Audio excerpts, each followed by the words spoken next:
আল্লাহর নবী বলেন, উম্মত আমি তোমাদেরকে জাহান্নাম থেকে বাঁচাইতে চাই কিভাবে।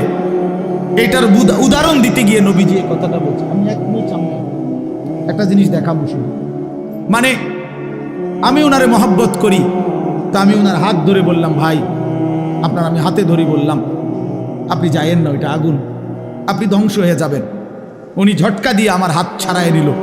এটা সম্ভব?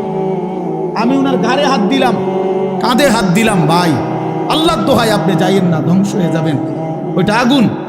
উনি আমার কাঁধের থেকে হাত সরাইয়া ফেলে দিল। এটাও সম্ভব।